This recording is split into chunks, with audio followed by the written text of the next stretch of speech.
नमस्कार प्रिय छात्र और छात्राएं, मैं जितेंद्र कुमार।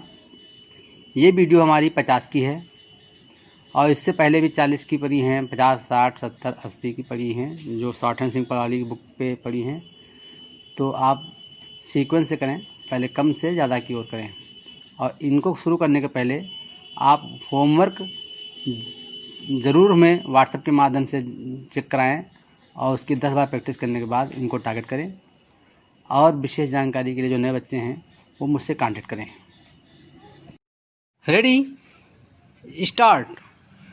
प्रत्येक देश का विधान वहाँ की जनता के अधिकारों का वो पवित्र घोषणा पत्र है जिसके द्वारा वह स्वयं शासित होती है और अपने अपने अधिकारों का उपयोग भी करती है।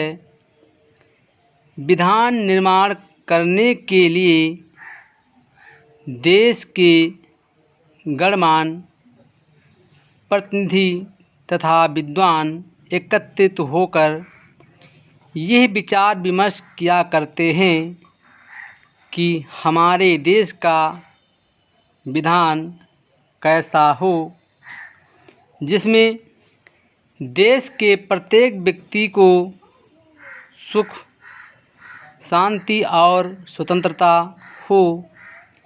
इसके लिए अनेक देशों के विधान, जिसे अंग्रेजी में कॉन्स्टिट्यूशन कहते हैं, देखने पड़ते हैं।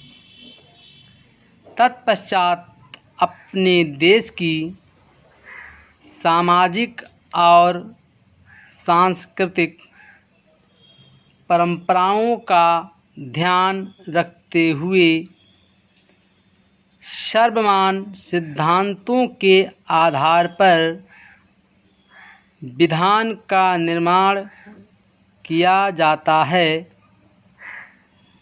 विधान कार्यान्वित होने पर यदि कोई व्यक्ति विधान की अवहेलना करके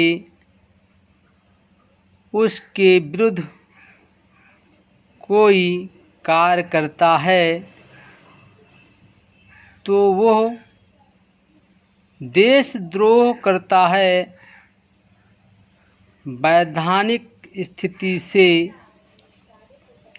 वह बाध्य है कि वह अपने विधान का आदर करे और उसके प्रति अपने को उत्तरदायी समझे। देश के प्रत्येक नागरिक को यह आवश्यक है कि वह विधान के प्रति अपने कर्तव्यों का पालन करे। विधान के अनुसार ही देश की शासन व्यवस्था भी होती है और शासन विधान के अनुरूप ही जब शासन प्रबंध भी सुचारू रूप का होता है तभी वह देश दूसरे देशों के लिए आदर्श बन जाता है। इससे पहले सबसे बड़ा अब तक इस सिरे से उस सिरे तक लंबा जुलूस आज तक मेरे ख्याल में एक दूसरे के साथ नहीं रह सकता है। सबसे अव्वल इस सबब से ये सब में ज़्यादा खुशी की बात है, देशोपकार के लिए अदूरदर्शिता अफसोस की बात है। हमारे ख्याल से अपनी राय से मैं आशा करता हूँ और इस में शक नहीं कि मैं अहिंसात्मक सत्याग्रह का स्वागत करता हूँ। इसमें कोई संदेह नहीं कि मैं अर्ज करना चाहता हूँ और यह प्रकट करना चाहता हूँ कि मैं विरोध करने के लिए खड़ा हुआ हूँ। मैं उम्मीद करता हूँ और इसमें शुबा नहीं कि मैं शांति प्रस्ताव पेश करने के लिए खड़ा हुआ हूँ। मैं अफसोस करता हूँ और दरियाफ्त करता हूँ कि जो आदमी अपना काम अपने हाथों बना लेता है, मैं उसकी उन्नति की कोशिश करता हूँ और उसे धन्यवाद देता हूँ। जनवरी के प्रारंभ में ही अनुदार दल नौकरशाही और तालुकेदारों से मंत्रिमंडल की समस्या और दृष्टिकोण लेकर मुखालफत करने लगता है।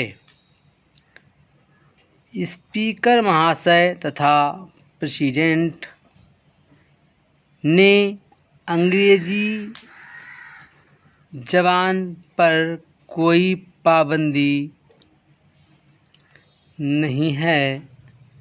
हम जानते हैं कि स्कूल और कॉलेज इस संबंध में एग्रीकल्चरल ही पसंद करते हैं।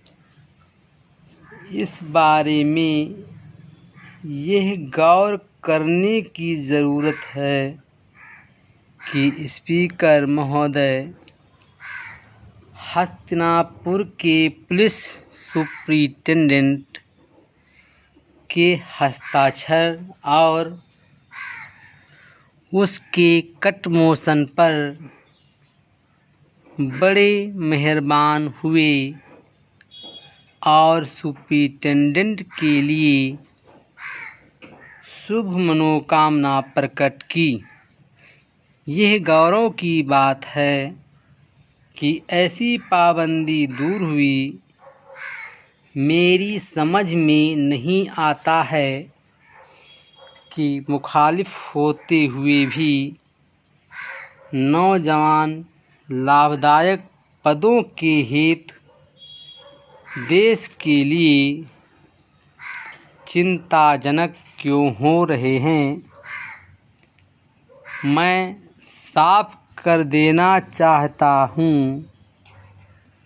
कि प्रारंभ से ही यह ऐसे निराश क्यों होते हैं, यह अब तक हमारी समझ में नहीं आता है। निम्नलिखित छोटे मोटे कामों के लिए प्रधानमंत्री को कुछ लिखना, पढ़ना या करना धरना नहीं है।